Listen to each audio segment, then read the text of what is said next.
Hello, everyone. We are starting our first lecture from the course C427, Language Development from the Erikson Institute graduate program in child development. Thank you so much for all of you that could be here online. And also we are recording this moment to post at Canvas for those who couldn't make online. I'm pleased to introduce Professor Simone Dantas Longhi. She's a French professor at Federal University of Viçosa in Brazil in the Department of Language and Literature. She is researching on teacher education and language learning with specific focus on Vygotsky's cultural historical activity theory. And Dr. Simone has a lot of things in her curriculum, and she's vice president of the French Teachers Association in the state of Minas Gerais, Brazil, where she contributes to promote French language education. Also, she leads Elabori, is it? Elabori Research Group based on teacher development. Dr. Simone is member of Alter Age Research Group, affiliated with the University of São Paulo, where she collaborates on research projects related to teacher education across socio-discursive interactionism theory. And also she participates in the Vygotsky Reading Circle at the University of Sherbrooke, Canada, under the guidance of Professor Frédéric Sosa. Sophie, thank you. Today, Professor Simone will present a lecture titled How Play Unlocks Language, Thought, and Imagination, exploring Vygotsky insights in the development of child. We'll have around 30 minutes of Professor Simone's lecture, and then we'll have 10 minutes for discussion. Please, Professor Simone, feel free to start your amazing presentation. Oh, thank you so much, Anna, for this presentation, and also, of course, for this opportunity to be here with you today. Thank you all for being here and listening to me. It's an honor, actually, to be here today. I feel like I'm in Erikson Institute, so thank you guys for opening your doors to me. So as Anna said, I'm a French professor at the Federal University of Viçosa here in Brazil. I'm in Brazil right now, and my research focuses primarily on language learning and the analysis of teachers' work. Theoretically, I base my research in Vygotskyan studies and in other perspectives that also adopt, let's say, a social interactionist or the so-called cultural historical activity theory framework. In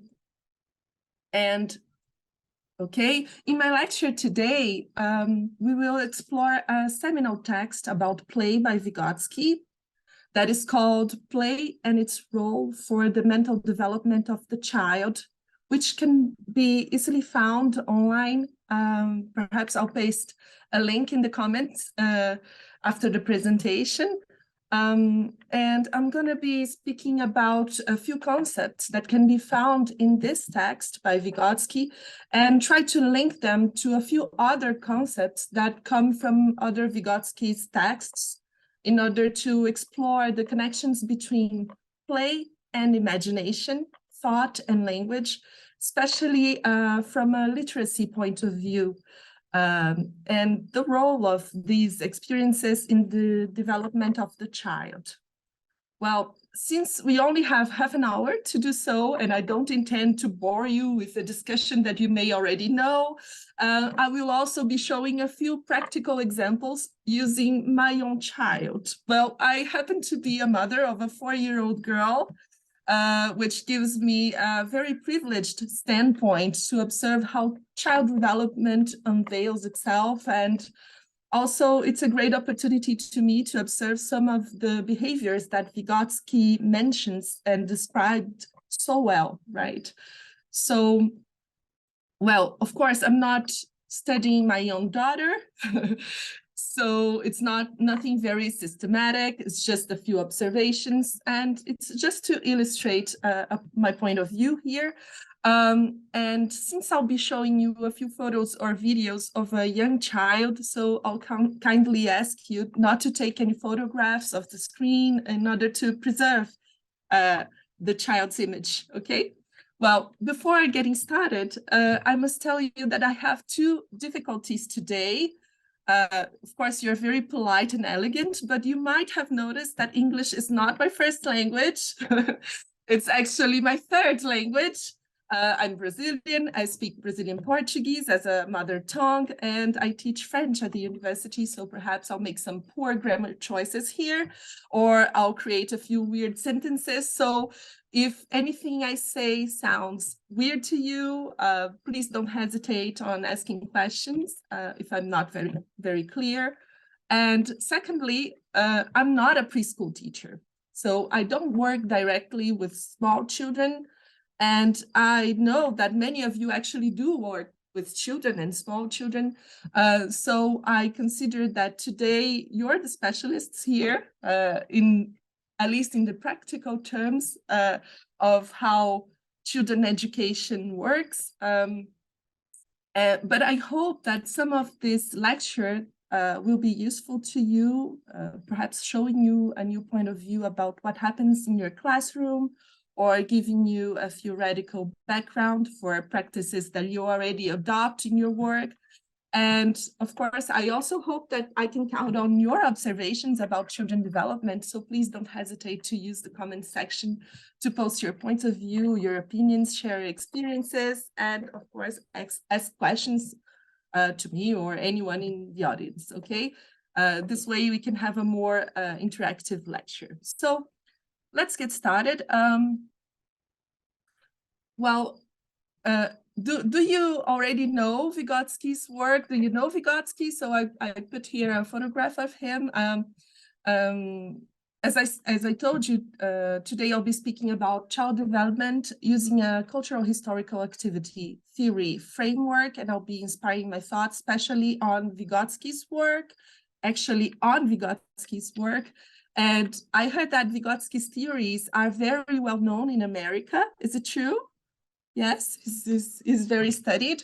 And also that his books are usually read in teacher education programs, curriculum development, and classroom instruction programs.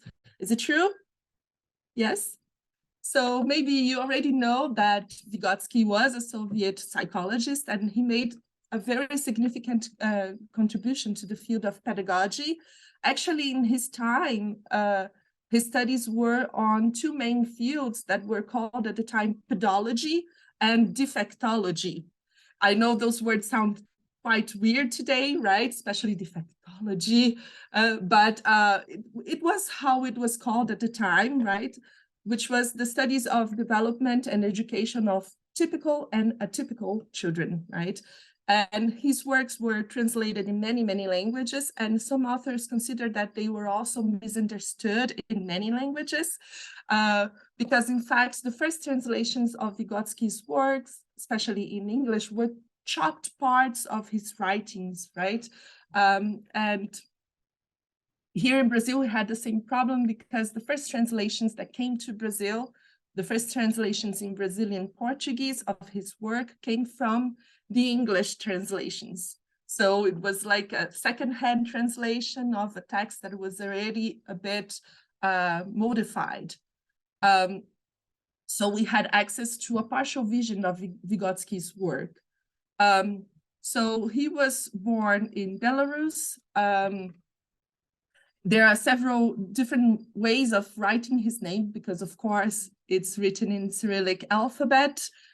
So you may find it Vygotsky with an I, with a Y, with the J today, right? IJ. It's, by the way, is the writing option for me. And these are some of his most known books, right?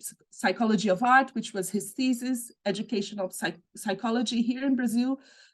People read a lot. Educational psychology is a very important book for teacher education. And of course, Thought and Language, which is considered perhaps his most important book, right? So today I'll be approaching a text that is called Play and Its Role in the Mental Development of the Child. And Anna asked her students to read this text in her classroom, right? It can be easily found online. It's a text that was translated in English, I think in the 60s, perhaps, if I'm not wrong. And it was retranslated more recently. And in Brazil, it had a publication, I think, in the early 2000s. So it's quite recent that we had access to this text in Portuguese. It has just been published in French last year in a book called Imagination, Texte Choisi, in which is like a collection of texts by Vygotsky that approach the idea of imagination, the concept of imagination. And he's going to say in this text that imagination is a new formation that is not present in the consciousness of the very young child. It is totally absent in animals and represents a specifically human form of conscious activity. So thinking about imagination is also thinking about what makes us human, what makes us different from other animals, and what makes us different from technology, for instance, right? We're always speaking about, for example, ChatGPT and how it creates things and responds to things. And many researchers are now saying that, well, a machine doesn't have imagination, right? Imagination is really something that is so specifically human, right? And in this text, he's going to be exploring three main questions. The first one is how play arises in development. What is its origin or its genesis? He uses a lot this word, right, to think about how development flows through the years and ages of the child. Where did it begin and how it evolves? And what is the role of play in child development? What is its meaning? Why do children play, right? And is it a leading form of activity or a predominant form of activity? Is it a leading form in a sense that it provokes development, or is it just something that the child does most, right? So before seeing the answers that he gives to those three questions, I would like to explore a few of his concepts, because I was rereading this text that I read for the first time more than 10 years ago, and I saw that many concepts that were in this text had changed for me after studying other works of Vygotsky, right? So there are a few concepts in his work that helps us understand this point of view. The first thing is that Vygotsky understands that there's a certain genetical root of thought and language. And when he explores the relationship between thought and language, he tries to do it observing the movement, how it changes, right? And how it changes in the phylogenesis, which is the species development, when we were apes and now we're human, how did it change? And in the what he calls ontogenesis, which is the development of every individual.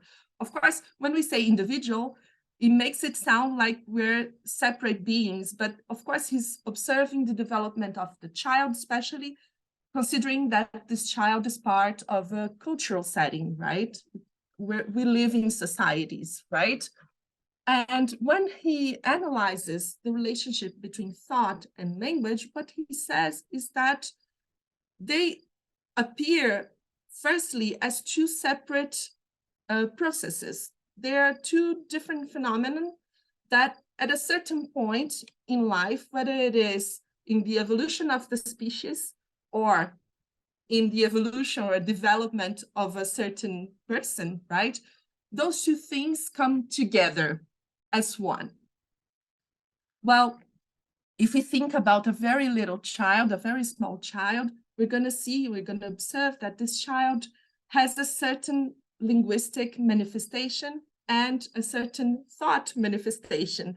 And those two things aren't necessarily connected at first, right? In the beginning.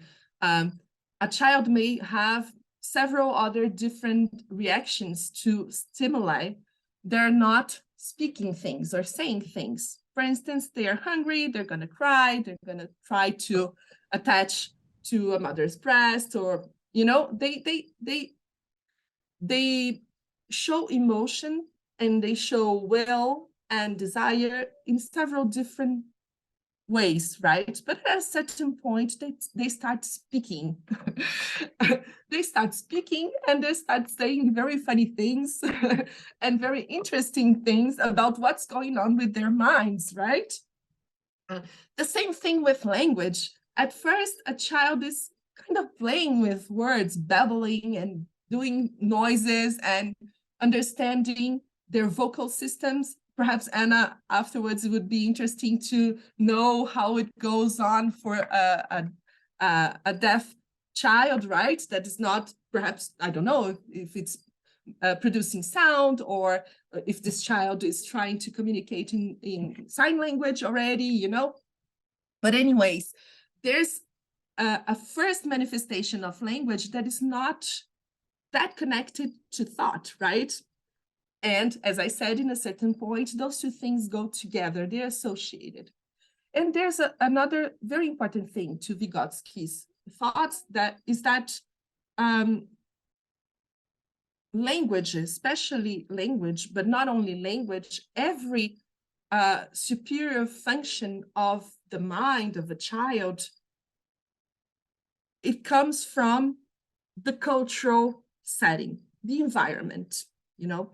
There are several theories about how a child acquires language. And if you're speaking to someone who believes in a Piagetian point of view, perhaps they're going to be saying something else. They're going to be saying that, oh no, this kind of development comes from within the child, or, but for Vygotsky, it comes from the cultural background, right? It comes from the social interactions of the child. And the first manifestations of language, they are related to this necessity of the child to interact, especially with the mother, but also with other participants in this social world, right? Another very important thing for him is that at a certain point, when thought and language are connected, they become more and more sophisticated in a way that language does not only represent things in the world, but language starts to build realities in the world and helps people creating instruments to observe the world, and such as concepts. When you learn a concept, you have a different way of expressing, not only expressing how you understand the world, but also of creating a reality about the world that in a certain way frees you from your own perception, right? A concept and an instrument, let's say a concept is like a thermometer. So I was speaking to Addie when I got in the room, and she was asking me, is it hot in Brazil? I could say it's very hot today, but it's more accurate to say that it was 33 degrees Celsius, because to say it is hot is my perception of heat, right? And perhaps for Addie that is used to travel to Israel, 33 degrees is not much, right? It's fresh weather. I don't know. And perhaps for someone who is in Alaska, was it Emily? I don't remember the name of the person who's in Alaska today. 33 degrees is Celsius is way too hot, right? It's not a beautiful day. It's a very, very hot day, and we cannot stand it, right? So in a way, a thermometer is a way of speaking about reality without relying on my subjective perception. And in a certain way, it's what concepts do too, right? We get to a cultural understanding of what that means. And then we develop more complex thinking. Okay. Oh, I'm taking too long to speak about those things, sorry. There's also, so we can say that for Vygotsky, every aspect of a child's mind development comes from a cultural background. I added a quote here by Vygotsky, and perhaps later on, if I share the PowerPoint with you, you can have access to it, but it's more or less this, right? It happens in a social background, so it's interpersonal, and then at a certain point, this becomes intrapersonal. It becomes internal. This function becomes internal. This approach to human development that is adopted by Vygotsky, that is so connected to the cultural setting, gives us also a less, let's say, a less romantic view of imagination and creativity in childhood, because he's going to say that imagination and creativity don't come within the person. They're not innate. They're cultural too. And imagination for him is a way that we have of re-elaborating the experiences that we had or what people told us through language, right? And so it's a form of recombination of experiences. There's a book by Vygotsky that is very, very interesting, in which he's going to be exploring the idea of creative activity. What is creative activity? And he's going to be saying that there are two kinds of activities in human behavior. One that is reproductive, so we see something and we copy it, and another one that is actually creative, which is we recombine those experiences or what we saw or what people told us, and we bring something new to life, right? So when we think about imagination and creativity in early childhood in Vygotsky's text, what he's going to say actually is that children are kind of less creative than adults. And you're going to be saying, this is weird. This is not what we hear about children, right? We think that children are imaginative and creative, and then we lose that somehow when we go to the serious adult life. But what he's going to say is that it's just that imagination and creation, they change when we grow older. They change when we become adults. So they don't manifest in the same way. In this book, he's going to say that then imagination comes from reality. And it comes from the recombination of things that we see in reality. And then imagination becomes reality, because once we thought about something and we created something new, there's a new thing out there, right? Imagination becomes reality, and your inner world is just as real as this outside world. And imagination can also transform reality.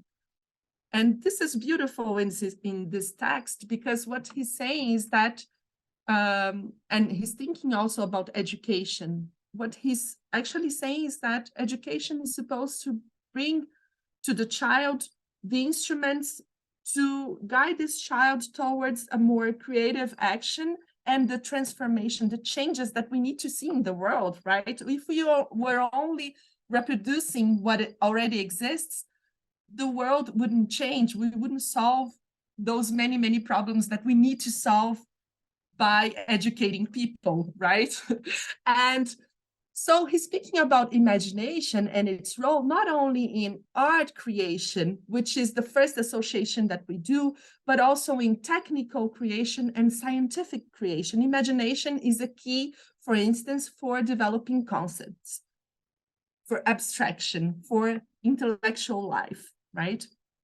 So when he's exploring play, he's trying to connect those things too, right?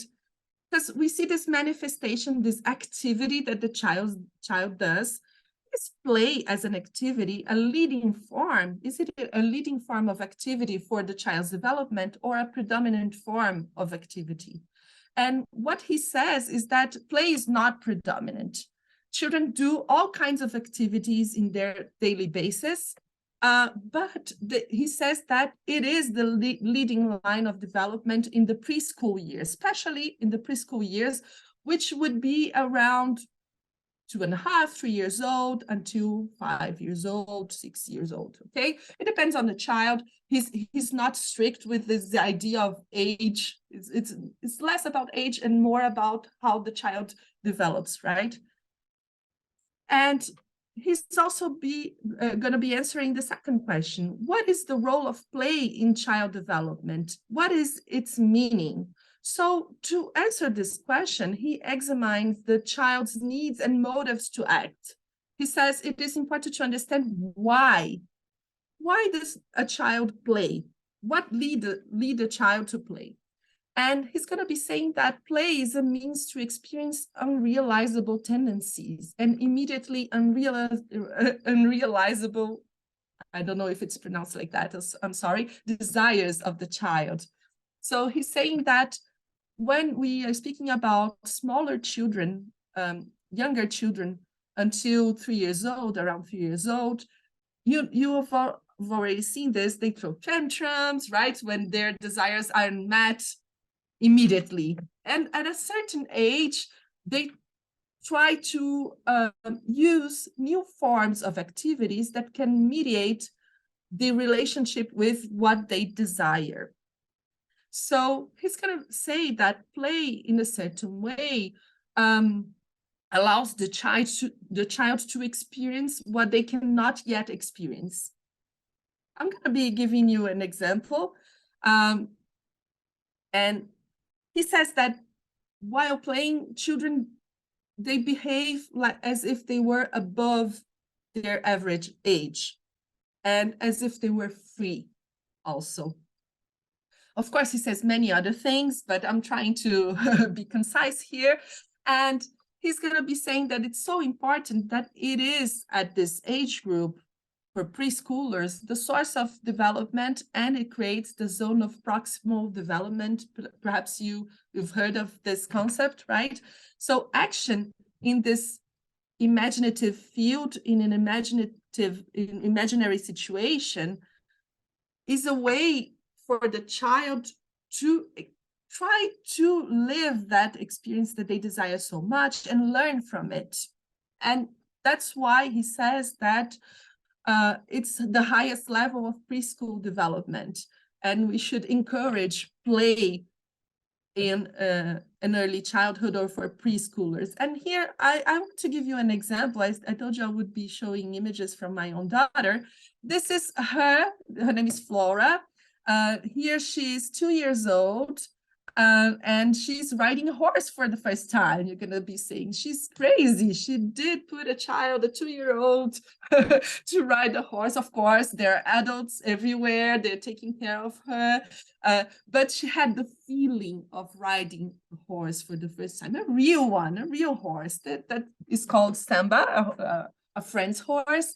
And it was magical for her. She was talkative, and she was all happy, and she got to brush the horse hair, and she came home, and the first thing she did was to pick up her little horse, her play horse, and start to play as if she was riding a horse with a doll.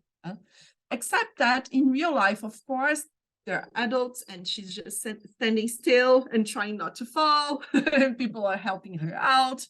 But during play, she was jumping, she was calling the horse was coming for her, and they were doing all kinds of adventures that she couldn't do in real life. So what I observed is that, yes, play is a way of experiencing what the child is not yet able to do, but it's also a way of remembering, reliving what the child lived.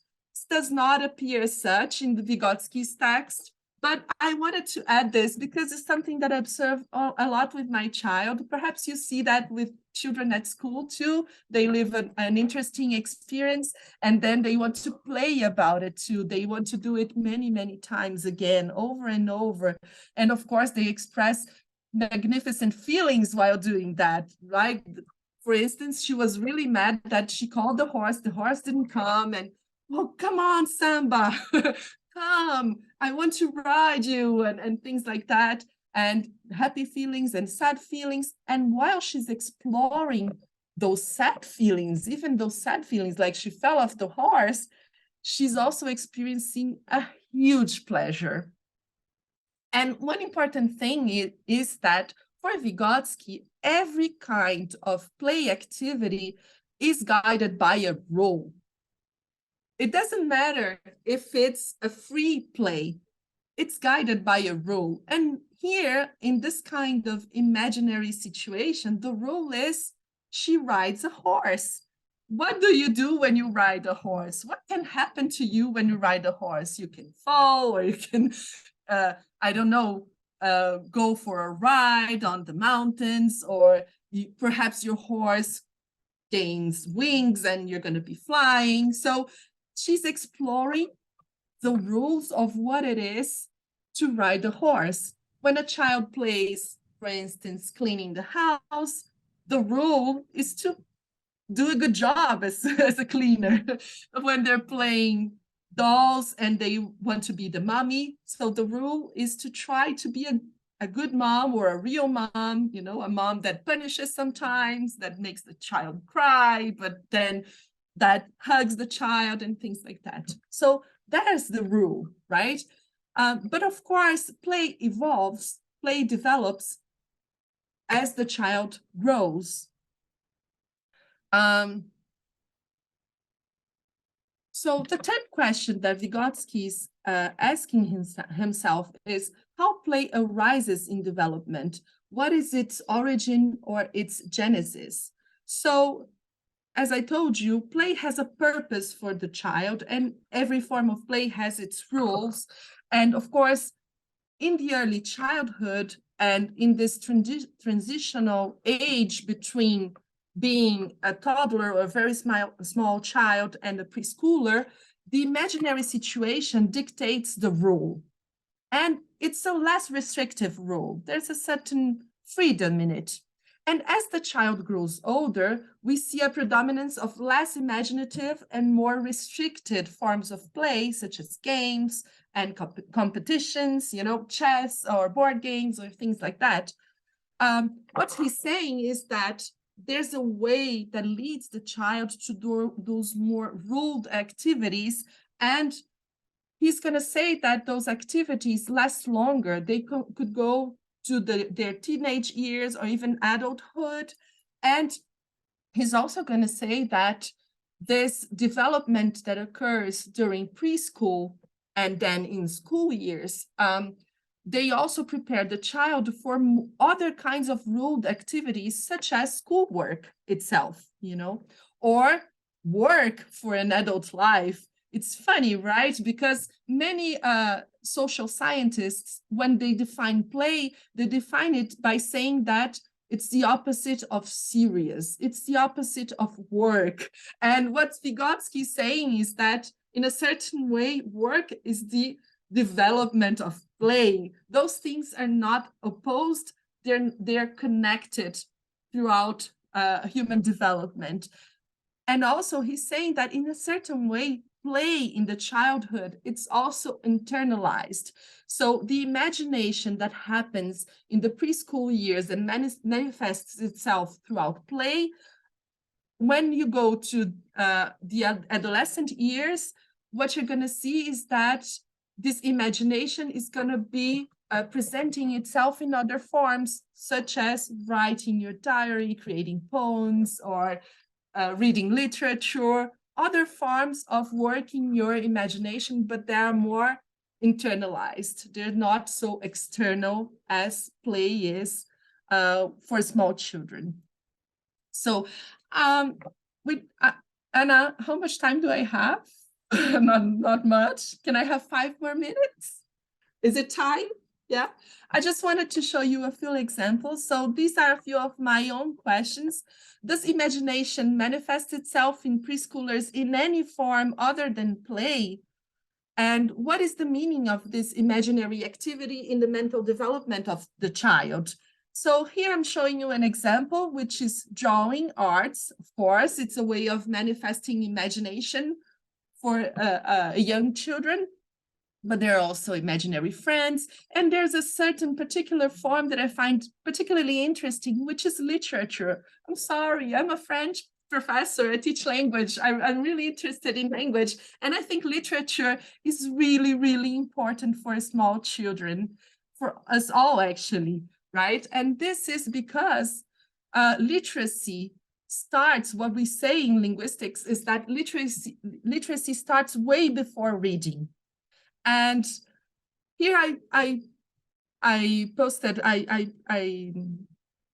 put it two covers of books that my girl likes very much. Of course, one could argue that listening to a book being read is rather a passive activity, and that the child isn't doing much, but we never really know for sure what boils within a child when we lead them to imagine something. And reading to a child is also presenting a new world and making this child imagine something. Here in Brazil, I think it's very important to read to children, but perhaps you can relate to that because social inequalities can happen everywhere, right?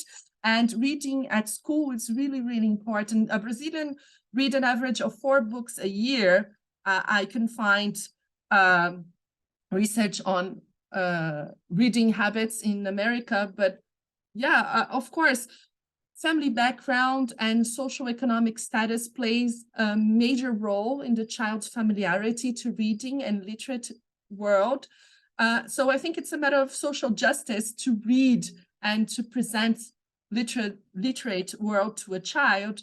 And here you see, this is my daughter reading, pretending reading, imitating reading.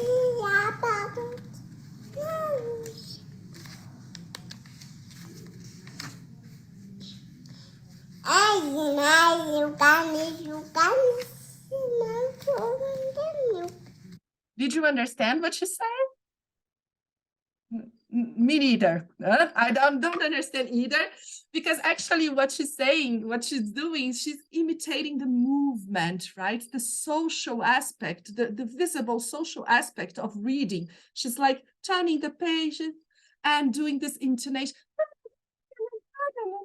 such as Brazilian Portuguese. It's what she perceives first, and what she shows is reading, right? In a certain way, she's playing to read.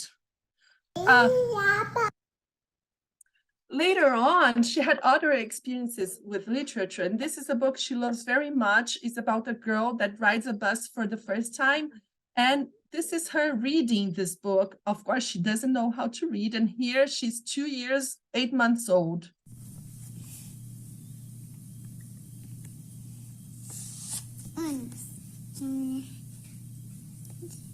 Marianne Dubuc. She reads the book by its cover because I always do that. Bus by Marianne Dubuc. And I also say the name of the translator because my husband is a translator. So I really always say translated by. So she's going to be saying that too.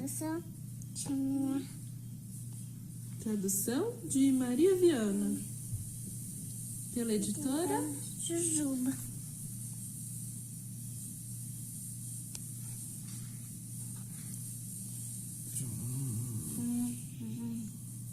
She's doing the noise of the bus because this is how I read to her. So images to her in this book, they have a meaning too, right? Even though there aren't words, she knows that it's read the way the bus passes by her. And of course, I'm not going to show you this because we don't have time and you don't understand Portuguese. I can see it, but she's saying almost precisely the same words that are written in this book, because I read it over and over. She was always asking me to read it and reread it, so she memorized the book. And for her, she's reading. She's actually reading the book, even though she doesn't understand the code. So to conclude my talk today, I would say that in a Vygotskian point of view, play is an essential activity in childhood in general, not only for young children. And of course, he's going to say that play is a way of living what we can not yet live, what is out of reach. But I would add that it's also a way of reliving certain experiences and extending the emotional feeling that we had in those experiences and trying to process those feelings and bring them to consciousness. To him, imagination is also a key ability to be reinforced in the early childhood and preschoolers, because not only it is a part of their major, most important activity in development, it's a key, it's essential for the development of concepts and more complex forms of thinking. Play for him evolves, develops according to the motives and needs of a child. And of course, an older child learns how to respect rules, to understand rules. They don't need play as much to, in a certain way, live what their parents say no to them, right? And of course, in a certain way, this function of play occupied by play in childhood remains in adult life, but in a transformed way. Of course, play is not the only way to develop imagination. And I didn't mention, but in other texts, Vygotsky does talk about drawings and theater. So there are many, many writings that are very important and very interesting. But I would try to defend this point of view that literature is also very important because it gives children the opportunity to have other cultural experiences and live and feel other emotions, right? Live through and feel other emotions. And of course, there's an intrinsic connection between play, thought, language, emotions, imaginations, and of course, creation. And in the end of the line, what we want for children after the whole school process is that they not only understand the world they live in, but they can imagine other possible worlds and create transformation in the world, right? Okay, thank you so much for listening to me. These are a few of my references, and I hope we have some time for discussion and talk between us. And anyways, you have my email address also. If you want to contact me, I would be glad to start a conversation with you.